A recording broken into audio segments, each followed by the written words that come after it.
Thanks for choosing Royal Turmoil. In this video, we're going to cover the main points of the game, show you how to set it up, and review the rules of play. Let's get started.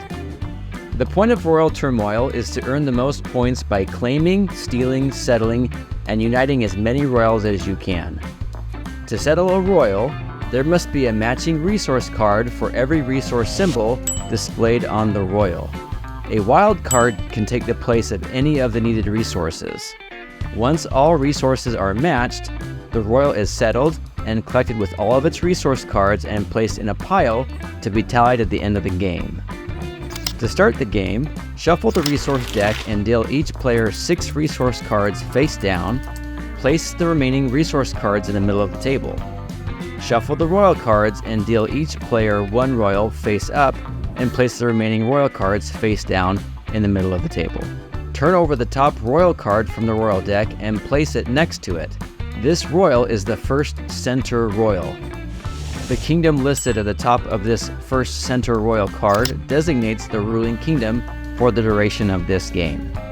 In Royal Turmoil, there are 3 kingdoms with 8 royals in each kingdom: the Drivel Kingdom, the Malarkey Kingdom, and the Twaddle Kingdom.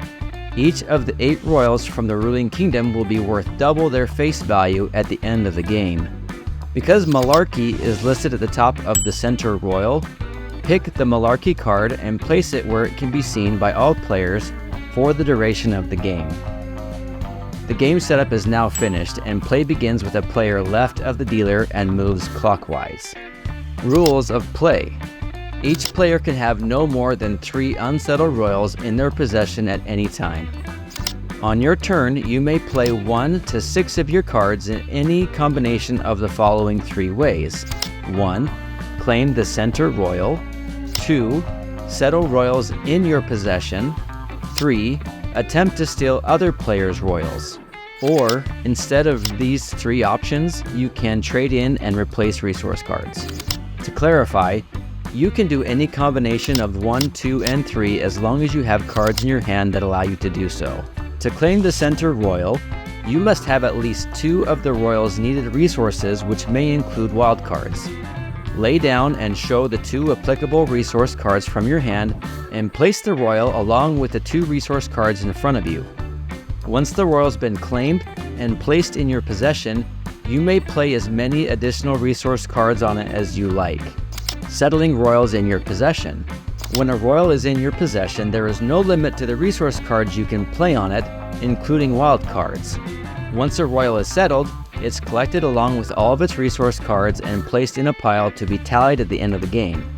Attempting to steal another player's royal. If you want to try to steal another player's royal, you must play one of the needed unmatched resource cards or a wild card to one of the royal's resource symbols. The current owner of the royal then has the option to do one of 3 things. A. Choose to let you have the royal without a duel. B. Choose to defend their royal. Or C. Play a wizard card. If the other player chooses to let you have the royal without a duel, you collect and move that royal and any of its matched resource cards in front of yourself. If your resource card finished settling the royal, place it along with its resource cards in a pile next to you to be tallied at the end of the game. When you successfully steal an unsettled royal from another player and place it in your possession, you may continue to add as many additional resource cards from your hand to it as you wish. If the player chooses to defend their royal, they place another one of the needed resource cards or wild card on it. If the stealing player wants to continue in their attempt to steal, they can place another needed resource card or wild card on the royal. Play continues back and forth until one player can't play, or chooses not to play, or until the royal is settled. The royal then belongs to the player who matched the final resource card. If the defending player plays a wizard card on the royal at any point of the duel, the royal is automatically settled, regardless of any unmatched resources. A wizard can be played even if the player who was attempting to steal it placed the last or final resource card needed to settle it. The defending player then keeps the royal and adds it to their pile. Just a side note, a wizard can only be played in defense when another player is attempting to steal your royal. Also, if you end the game with an unplayed wizard in your hand, it's worth -5 points, which points are deducted from your final score. Trading in and replacing resource cards. If you want to trade in cards, you cannot play any cards on any royal during your turn. Instead, you discard anywhere from 1 to 6 cards to the bottom of the resource deck and replace them for a total of 6, and your turn ends immediately. If there are no remaining cards in the resource deck, this is not an option, and you must play at least one card if you're able to do so. If you cannot play a card, your turn is skipped. At the end of your turn, declare that your turn is over and replenish your hand to 6 resource cards if there are enough in the center pile to do so. Other players who played resource cards during your turn then replenish their hands in clockwise order.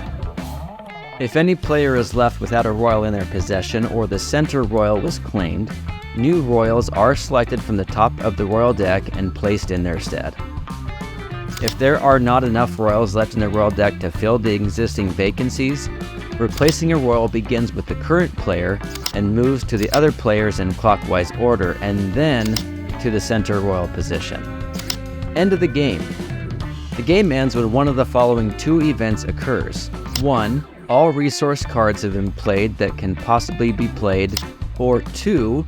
All 24 royals have been settled. Each player then adds up the points of each royal in their pile as well as any unsettled royal in their possession. Scoring. Each royal is worth the number of points listed at the top of their card. If a royal is a part of the ruling kingdom, their points are doubled. Unplayed wizards are worth -5 points. Any player who ends up with the most royals from each of the 3 kingdoms wins an additional 20 points per kingdom. If there is a tie for the most royals in a kingdom, no extra points are awarded. In case of a tie for the final score, the player who has the most royals wins. If each player in the tie have the same number of royals, they are both declared the winner.